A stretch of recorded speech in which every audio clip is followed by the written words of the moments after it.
तो मैं सारी तरह की एंकरिंग करता था, कोई ऐसी मेरी स्पेशलाइजेशन तो थी नहीं। तो मेरे एक बॉस ने मुझसे कहा कि तुम्हारी क्या स्पेशलाइजेशन है? मैंने कहा सर मैं तो सब कर लेता हूँ। उन्होंने कहा भाई सब तो कर लेते हो, किसी चीज़ में मास्टरी तो होगी। मैं सर सब में मास्टरी है अपनी। तो उन्होंने कहा कि गुरु ऐसा है, सुनो आगे नहीं चल पाओगे इससे, कहीं मास्टरी बनानी होगी। मैंने कहा सर किस में बनेगी? बोले क्रिकेट में बनाओ। मैंने क्रिकेट का सीन ही देखा था तब तक, मैं तो अपने घर के बाहर क्रिकेट नहीं खेली थी आज तक कि बॉल तेज लग जाती थी। तो मैं घर के अंदर वाली क्रिकेट खेलता था केवल अपने भाई के साथ जितनी खेली थी। तो मुझे लगा क्रिकेट पे एंकरिंग करना। मैंने कहा यार अच्छा चलो मैं सोचता हूँ, कोई बात नहीं। अभी उन्होंने मुझे ऑफर दिया ही था, उसके 2 दिन बाद अचानक से मेरे पास कॉल आया कि आज शाम को तुम्हें क्रिकेट का शो करना कपिल देव के साथ। Kapil Dev was the guest. अब उससे बड़ा तो आदमी था नहीं उस वक्त हिंदुस्तान की क्रिकेट में कपिल देव से। तो कपिल देव के साथ बैठ के क्रिकेट का शो करना, ऐसे आदमी को जिसको क्रिकेट का सीन ही आता हो, वो क्या करेगा? मुझे लगा आज तो हो गया, नौकरी खत्म। आज ये आधे घंटे के शो के बाद तुझसे बुला करेंगे भैया ऐसा कुछ ना आता तुमको, तुम अपना वहीं करो, पर्दे के पीछे रहो, वीडियो एडिटिंग करो। तो मैं कैंटीन से खाना खा के निकल रहा था, अखबार एक उड़ता हुआ आया, पैर के पास पड़ा, मैंने उसे पाँव मारा तो वो उड़ के मेरे ऊपर ही आ गया। किसी ने ब्रेड पकड़ा, खाने के बाद फेंका होगा। तो उस पर रवि शास्त्री का कॉलम था, कायदे से 2-3 दिन पुराना ही अखबार था, और सबसे अच्छी बात हिंदी में था। तो वहाँ कैंटीन से न्यूज़ रूम तक जाते जाते मैंने पूरा पढ़ लिया, और पूरा पढ़ने के बाद मुझे लगा अच्छा तो मुझे काफ़ी कुछ पता है क्रिकेट के बारे में, इस पर तो मैं कर सकता हूँ। तो शाम का आधे घंटे का जो क्रिकेट का शो था, मैंने वो पाजी के साथ बैठ के किया। जितनी बातें कपिल देव उसमें रवि शास्त्री ने लिखी थी वो सारी पेल दी मैंने उसके अंदर। और जब शो खत्म हुआ तो उन्होंने मेरे से कहा कि तू क्यों नहीं करता क्रिकेट, तुझे तो अच्छा खासा ज्ञान है क्रिकेट का। मैं अब उनसे क्या बोलता? मैंने कहा सर मैं क्या बोलूं इसमें, आप बोलो इन लोगों से, आप बोलोगे तो हो सकता है ये मेरे से करवा ले, मेरे को तो कोई दिक्कत नहीं है करने में। तो बाहर निकलते उन्होंने मेरे बॉस से कहा यार तू ऐसे मुंडे ने कराया करना, इसको बड़ा आता है क्रिकेट का यार, तेरे बाकी लोग तो मेरे से ही पूछते रहते हैं क्या पूछना है। तो हिंदुस्तान का सबसे बड़ा कप्तान आपकी पैरवी कर रहा है वहां पे खड़े होके, और आप सोच रहे हो कि यार मैंने गलत किया या सही किया। मेरे बॉस ने साथ ही बोल दिया हाँ सर कल से इसी से करा देते हैं, सुन तू ही कर लेना कल से। तो अब मुझे लगा भाई अब तू फंस गया।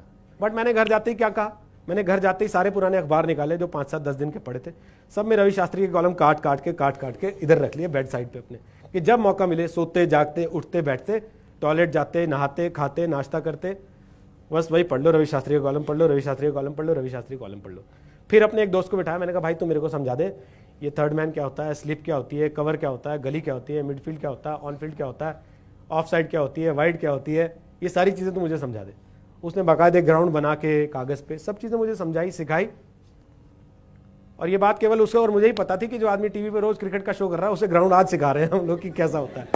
पर मैंने वहाँ पे हौसला नहीं छोड़ा, वो रवि शास्त्री के कॉलम पढ़ पढ़ के ही 2 दिन 4 दिन 6 दिन 7 दिन 8 दिन 10 दिन मैंने 8 साल क्रिकेट के शोज किए, वर्ल्ड कप क्रिकेट कवर किया, दुनिया भर के देश घूम लिए क्रिकेट के, जहां जहां क्रिकेट मैच होते थे वहां कवर करने जाता था।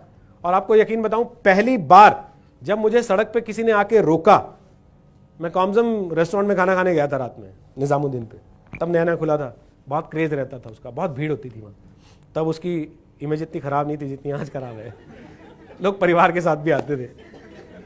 तो मैं गया वहाँ पे बैठा हुआ था मैं अपने दोस्तों के साथ 2-3, तो 3 लड़के आए आपकी एज के मेरे पास 20-22 साल के, भैया आप रोहित सरदाना हैं? मैंने कहा हाँ बताइए। आप जी न्यूज़ पे क्रिकेट वाला प्रोग्राम करते हैं ना?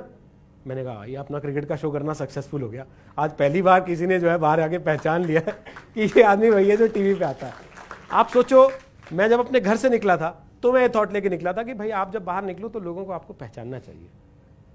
तब वो 2006 में जाके 2007 में जाके मुझे लगा 2008 में जाके कि हाँ भाई अब उस दिशा में आपने बढ़ना शुरू कर दिया।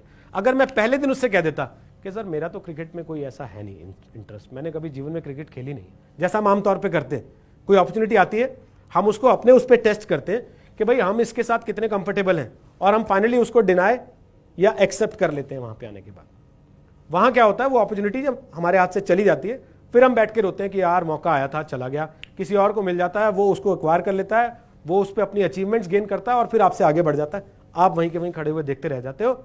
आप बाद में कहते हो जैसे वो शाहरुख वाली फिल्म थी चक दे, तो बाद में कई हीरोज कह रहे थे हाँ वो मुझे रोल ऑफर हुआ था, मैं उस वक्त कर नहीं पाया क्योंकि मैं बिजी था। भाई शाहरुख खान ने कर लिया और चक दे इतिहास बन गई, है ना। दंगल आमिर खान ने कर लिया, वो इतिहास बन गई। ऐसी कितनी ही फिल्में आपको मिलेंगी जहां पे एक हीरो कर लेता है, वो इतिहास बना देता है, और बाकी के लोग बाद में आके कह रहे होते हैं एक्चुअली ऑफर तो मुझे ही की गई थी लेकिन मेरे पास टाइम नहीं था।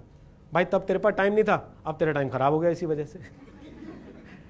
सो आप लोगों को मेरा यह सुझाव है कि जीवन में जब भी कोई ऐसा मौका आता है, कोई अपॉर्चुनिटी आती है, कोई ऐसी चीज आती है जहां पे आप हो सकता है उस समय उसके मास्टर नहीं भी हो, उसको डिनाय मत करो, उसको धक्का मत मारो, उसको लात मत मारो, उसको पकड़ो, अपने आप को जज करो।